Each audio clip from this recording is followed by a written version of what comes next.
L'homosexualité est-elle un péché? Que dit la Bible à ce sujet? Il n'est pas très populaire aujourd'hui de parler clairement de ce que la Bible enseigne à propos de l'homosexualité. Réponse. La Bible nous dit constamment que l'activité homosexuelle est un péché. Vous pouvez voir les versets bibliques sous la vidéo. Romains 1, 26, 27 nous apprennent spécifiquement que l'homosexualité est le résultat de la négation et de la désobéissance envers Dieu. Quand une personne persévère dans le péché et l'incrédulité, la Bible nous dit que Dieu lui laisse faire. Des péchés encore plus mauvais et dépravés afin de lui montrer la futilité et le désespoir de la vie sans Dieu. 1 Corinthiens 6.9 proclamant que les injustes n'hériteront point du royaume de Dieu. Dieu ne crée pas une personne avec des désirs homosexuels. La Bible nous dit qu'une personne devient homosexuelle à cause du péché. Romains 1, 24 à 27. Tout péché est offense à Dieu. L'homosexualité est juste une des nombreuses choses inscrites dans 1 Corinthiens 6, 6 à 10, qui empêchera une personne d'hériter du royaume de Dieu selon la Bible. Le pardon de Dieu est autant accessible à l'homosexuel qu'il est à une personne coupable d'adultère, à un adorateur d'idoles, à un meurtrier, à un voleur, etc. Dieu nous promet aussi la force de vaincre le péché, y compris l'homosexualité, à ceux qui croiront en Jésus-Christ pour leur salut. 1 Corinthiens 6. Actuellement, nous voyons dans nos sociétés que nos gouvernements nous imposent. Personne ne vient nous demander notre avis, ils nous imposent. Le mariage pour tous inclut justement ce mariage entre des partenaires du même sexe et bien d'autres choses découlent de ces lois. Que devons-nous penser là-dessus? Moi, je me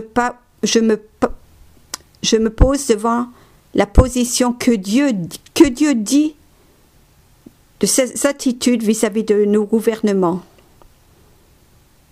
Ceci est un blasphème, est une horreur devant Dieu. Dieu déteste ceci. Toute personne qui gouverne un pays, qui est responsable d'une nation, qui doit quand même donner un peu un exemple, et qui n'en donne pas, plutôt qui emmène le pays encore plus dans le péché, plus dans le rejet de Dieu et de ses commandements, le rejet de Jésus-Christ est une abomination devant Dieu. Cet homme ne portera la peine de son péché. De même, tout gouvernement, tout président, qui est toujours un modèle devant la société, qui vit avec une femme sans être mariée, une autre chose que Dieu condamne sévèrement. Il aura à répondre devant Dieu. Beaucoup se disent, moi je suis chrétien, je suis né dans une famille catholique, j'ai été baptisé, alors je suis enfant de Dieu, je fais partie de la famille de Dieu. Oh, demain si je meurs, de toute façon il y a le purgatoire, alors j'aurai le temps on va prier pour moi, on va faire des messes pour moi, et on priera pour moi, et au bout d'un moment je sortirai du purgatoire et j'irai au ciel.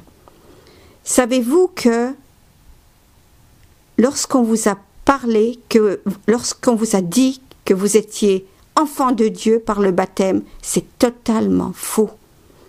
On ne devient pas enfant de Dieu par le baptême. Vous allez voir sous la vidéo, vous avez plusieurs sujets à propos du baptême. Deuxièmement, lorsqu'on vous a dit que le purgatoire existait, c'est une autre chose qui est complètement faux aussi. C'est pas biblique. Tout ça, c'est des doctrines de démons. Beaucoup d'âmes croient, ah ben moi c'est beau, je peux mener la vie que je veux, je peux même croire à la réincarnation, de toute façon je suis chrétienne. Au pire aller, si je meurs, je vais au purgatoire, et au pire aller, je vais me incarner dans une autre personne, un animal, ou veux-tu. Ça c'est faux, complètement faux. Il n'y a ni le baptême ne sauve pas, il n'y a pas de purgatoire.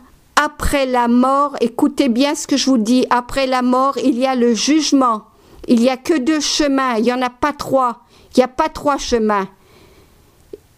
Il n'y a pas... Beaucoup de personnes pensent qu'il y a 3 chemins. Ce qui veut dire le ciel, le purgatoire, le ciel ou l'enfer. Enfer, le vrai mot, c'est le lac de feu. Le lac de feu. Eh bien non, il n'y a que 2 chemins, il n'y en a pas 3. La Bible nous dit, la parole de Dieu nous dit qu'il y a 2 chemins. Le ciel ou l'étang de feu. Et le temps de feu est réservé justement à toutes les personnes qui meurent dans leur péché, qui ne sont pas sauvées, qui ne sont pas nés de nouveau. On ne naît pas de nouveau par le baptême, je le répète. Je vous mets sous cette vidéo comment naître de nouveau pour comprendre ça. Moi, je suis obligée de le dire parce que beaucoup de personnes sont confondues, sont mêlées dans leur tête. Et je vais dans la rue, je dis je suis chrétienne. Ah ben moi aussi je suis chrétienne. Ils sont pas chrétiens, ils sont chrétiens de nom, mais ils sont pas chrétiens de cœur, ils sont pas incirconcis, ils sont pas nés de nouveau. On leur a mis des mensonges sur eux. Et tous ceux qui emmènent des choses hors de la parole de Dieu, on peut bien emmener 40% de la parole de Dieu et tout le reste des fables et des mensonges auront à répondre devant le jugement dernier du grand trône blanc. Tous les chefs religieux de peu importe quelle confession qu'ils sont ou quelle religion qu'ils ont, auront à répondre devant Dieu. Alors prenons la parole de Dieu au sérieux pour notre vie. Si maintenant on a envie de faire ce qu'on veut et on a envie d'écouter ce que les hommes disent, non pas ce que la parole de Dieu dit, chacun répondra à Dieu pour lui-même. Et la mort, elle peut frapper n'importe qui à n'importe quel moment, peu importe l'âge. J'entends dire, moi-même dans ma famille, oh ben j'aurai le temps de penser à tout ça quand je serai vieux. Mais qui dit qu'on va devenir vieux? Qui dit que ces personnes, même de ma famille ou de votre famille ou de vos amis ou qui que ce soit, va devenir vieux? Nous voyons que la mort peut frapper à n'importe quel moment sans nous prévenir. C'est pas beaucoup de personnes qui sont dans leur lit de mort en train de mourir tranquillement en ayant le temps de faire une rétrospective sur leur vie pour apporter de leurs péchés.